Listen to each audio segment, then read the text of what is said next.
এই বাংলায় যদি তাবলীগ জামাত চলতে হয় একমাত্র ওলামায়ে কেরামের নেতৃত্বে জামাত চলবে ইনশাআল্লাহ। এই মাত্র আমাদের সামনে কথা বলবেন মাওলানা মুসলিমউদ্দিন সাহেব। السلام عليكم ورحمة الله وبركاته. بسم الله الرحمن الرحيم. وقل جاء الحق وزهق الباطل إن الباطل كان زهوقا. আমরা সদা সর্বদাই দেখেছি এই জমিনের ভিতরে সদা সর্বদাই বাতিল মাথা চাড়া দিয়ে ওঠে, কিন্তু আল্লাহ পাক রব্বুল আলামিন সদা সর্বদাই বাতিলদেরকে নিষ্পৃত করে দিয়েছেন এবং হক আলারে সদা সর্বদাই মাথা চাড়া দিয়ে ওঠে ইনশাআল্লাহ।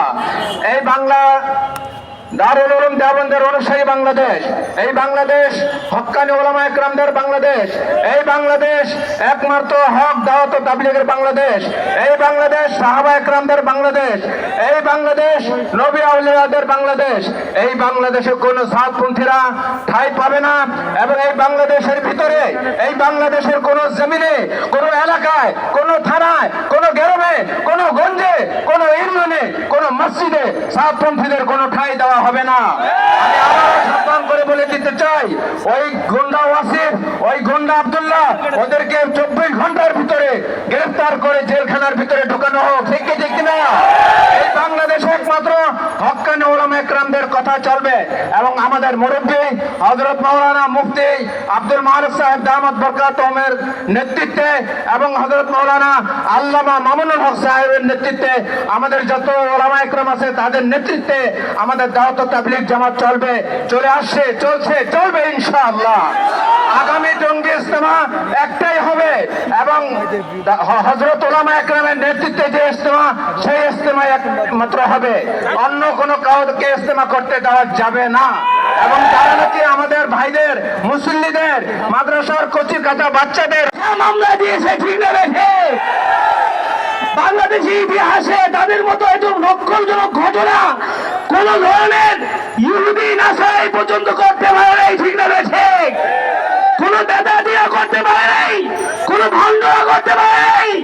আমরা আজকে এই প্রতিবাদ সমাবেশ থেকে স্পষ্ট ভাষায় জানাতে চাই, অনতি বিলম্বে বাংলাদেশ থেকে এই সাদিয়ানি লীগকে নিষিদ্ধ করতে হবে, ঠিক না রেখে এরা কোন তাবলীগ জামাতের সাথে কোন সারে টঙ্গী ইজতেমার ময়দানে হয়েছে, ঠিক না রেখে সেদিন টঙ্গী ইজতেমায় তারা ইজতেমার নামে, জোরের নামে একটা জঙ্গি শোডাউন দেখেছে, ঠিক না রেখে আজকে যদি আমাদের অন্তর্বর্তী সরকার তাদের সুবোধ দেওয়া হয় যে অন্তর্বর্তী সরকার এদেশে আসার পর থেকে একের পর এক যেই শেখ হাসিনার দূষর, মোদী সরকারের দূষররা এই বাংলাদেশের পরিস্থিতিকে অশান্ত করার জন্য তারা বিভিন্ন রকমের পায়তারা চালাচ্ছে, তারই একটা এজেন্ডা এই সাদিয়া লীগ এই বাংলাদেশে কায়েম করতে চায়, ঠিক না বেঠে তাদের কিসে তাদের তাবলীগ, কিসে তাদের টঙ্গী ইজতেমা,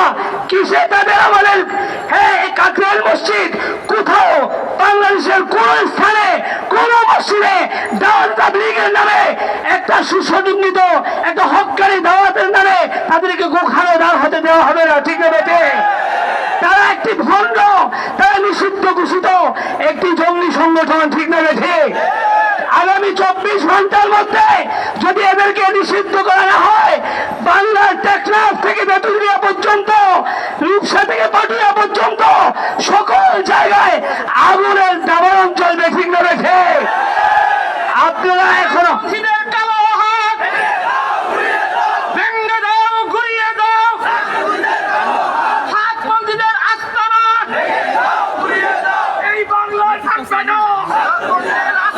পরিশেষে আমি একটি ঘটনা বলতে চাই, আপনি অনেকে হয়তো লক্ষ্য করবেন, এই বাংলাদেশে যখন 2013 সালে 5 মে হেফাজতের একটা আন্দোলন আল্লামা আহমদ শরীফ রহমতুল্লাহ ডাক দিয়েছেন 13 দফা, সেই দিন থেকেই এই সাদিয়ানি লীগ বাংলাদেশে মাথা দিয়ে উঠেছে, ঠিক না বেঠে আমরা লক্ষ্য করেছিলাম আমাদের কাকরাইল মসজিদ থেকে নিয়ে বাংলাদেশের প্রত্যেকটা মসজিদে এই তৌহিদ জনতাকে আশ্রয় দেওয়া হয়েছিল, কিন্তু সেই দিন কাকরাইল মসজিদে এই ওয়াসিফ কুরআনগার সে ওলামায়ে কেরামদের সাথে বিদ্বেষ ঘটাইছে, ঠিক না বেটে তারা বুঝে পেয়েছে যে যখন হক্কানি ওলামায়ে কেরাম দাওয়াত তাবলীগের তাবলীগের মেহনতের লোকেরা তাওহীদ জনতা এক থাকবে, এই দেশে আর কোন ধরনের অপতৎপরতা ইসলাম বিদ্বেষী কাজ চলবে না।